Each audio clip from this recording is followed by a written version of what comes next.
After Dante was banished from Florence in 1302, he wrote his great masterpiece, the Divine Comedy.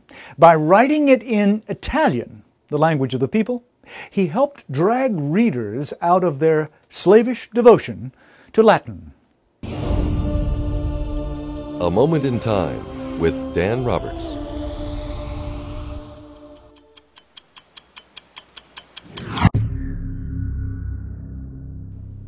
Active in political and cultural life in Florence, Dante Alighieri was banished from his beloved city after a rival political faction achieved power. He spent the next 20 years in exile, moving from town to town in northern Italy, being honorably received by aristocrats and working on his most important writings. Dante shaped the Divine Comedy for years before he actually began the writing in 1308, and completed it shortly before his death in 1321 in the city-state of Ravenna.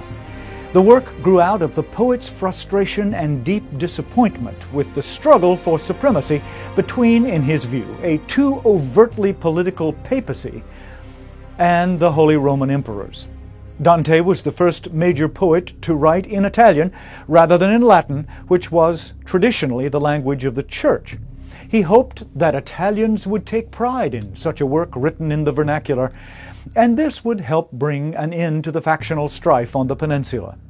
The Divine Comedy is an epic poem of prodigious size, 100 rhyming cantos. Dante himself is the main character and describes his journey through hell, purgatory, and, finally, heaven. His guides are illustrious figures such as the Roman poet Virgil and the ever-inspiring Beatrice.